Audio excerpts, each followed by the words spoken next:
It's been a little while since I've made a video on wild harvest materials.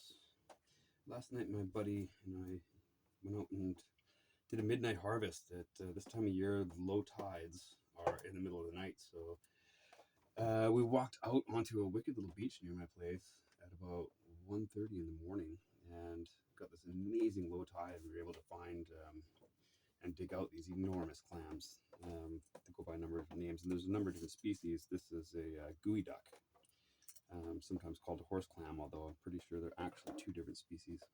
Horse clams being smaller, goeyducks being a little bit bigger. They're very large. It's wild, and it's really interesting. This is what this starts like, right? This big long neck just sticks way up, almost 2 feet through the sand into the surface where it can siphon water, intake, outtake. And I don't really think they move very much within their life in the space where they're at. They do migrate down the beach. They go deeper and deeper throughout the course of their life. They start off a little higher up and shallower in the sand, and then as the years progress, they seem to somehow be able to move. They got a big foot. They can dig in the sand. That's what that little rubbery bit is there. It's all contracted right now because obviously I've pulled them apart and it's not doing so well. But they can move just very, very slowly, and then over the course of generations of their growth, they just slowly work their way downhill, deeper into the sand, deeper into the ocean, which is pretty cool. Anyway, these are like fish. You can't just go ahead and eat these. You need to do some work. You need to clean them up. You want to take things out that you don't want to eat. But there's an enormous amount of meat in these things if you go through the effort of collecting them. So there is a muscle there and a muscle there holding this shell closed. And there's nothing you can do to get it open until you break those muscles. Best way to do it, going along the neck. You can see he's kind of reacting to that. I'm sorry, buddy. I love you. Thank you so much. Go in and just break that muscle off. Sliding the knife along the inside of the shell. You want to try to keep that muscle together. And then we do the same thing on the other side. Just slide it along the inside of the shell. There we go. And you can see I broke the muscle there and there. That's a gill and a membrane. Okay. I'll take that off.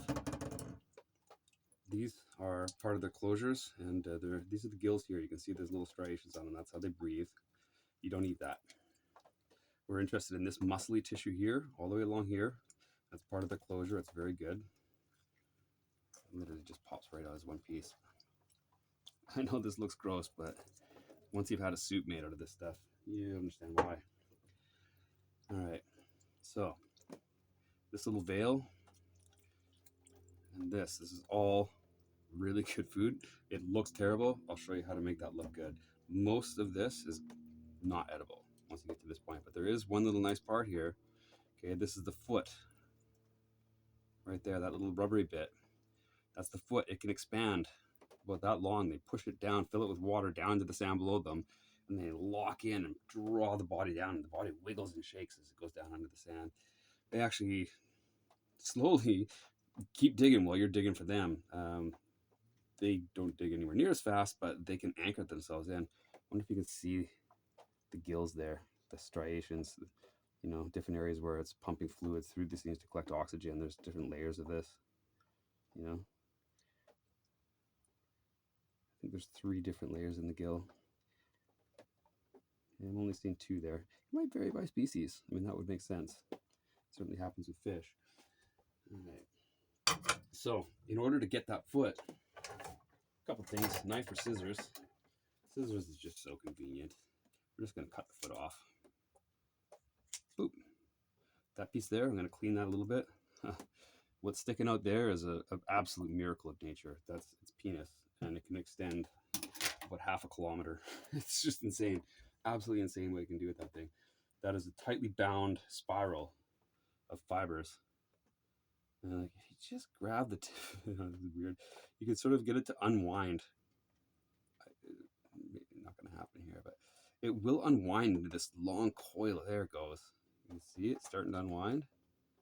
It's coiled fiber, one long continuous fiber coiled up indefinitely. I'm not sure if the camera caught that, but that little piece there, a little strand coming off it, it's like a hair, but it can carry its spawn all over the place. It's really weird.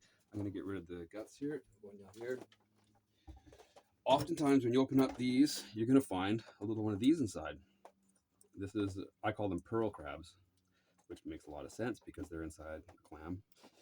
They live inside these things from the day they are born almost to the day they die. They're all round and soft. They have no sharp edges except right at the very tips of their feet. They have little tiny claws so they can kind of get hold of something soft and move themselves along. But they are trying as hard as they can be to be unobtrusive so the host doesn't notice them. All right, so they're just super soft and round. The clam doesn't try to calcify it or protect itself from it. And I would say it's a parasite. I mean, it's quite possible.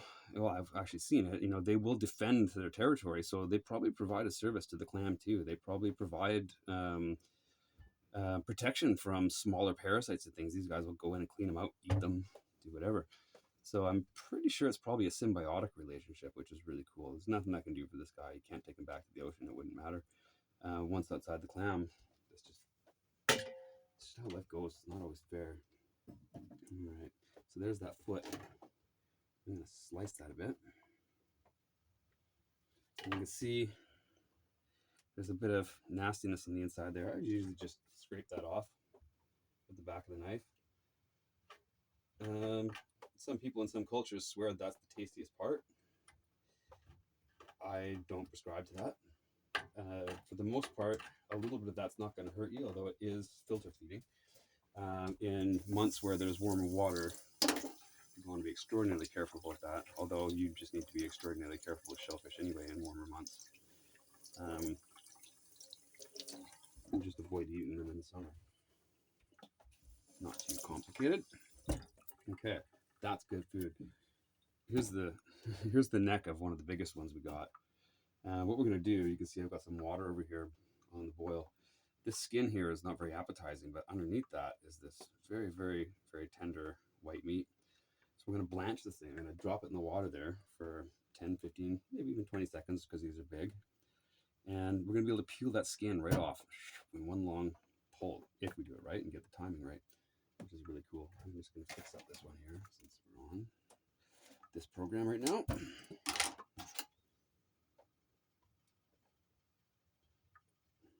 This meat is sweet.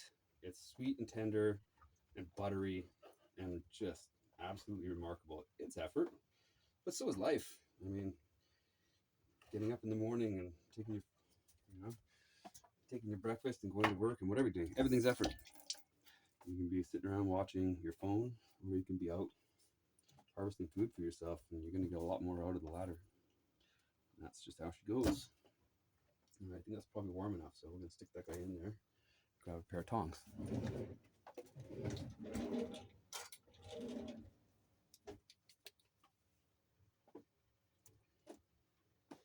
If you blanch it too long, it basically overcooks it. You're really just trying to kill the cells on the surface where that, we'll call it a pellicle, the skin layer is attached.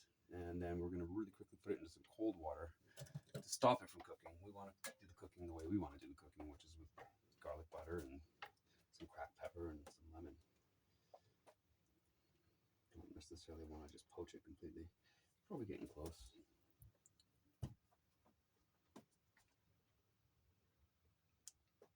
All right, that's enough. Now, steam. In the meantime, I think let that guy cool off. I'm gonna throw this guy in there.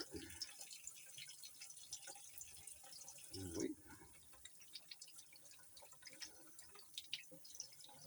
Oh yeah, that just peels right off now. Perfect. I got the timing well. So done right, should be able to just get a hold of this surface and just start it going as one big peel.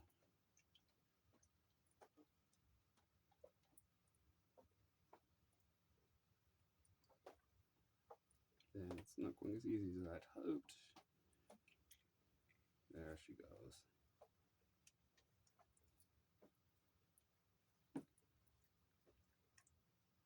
This in.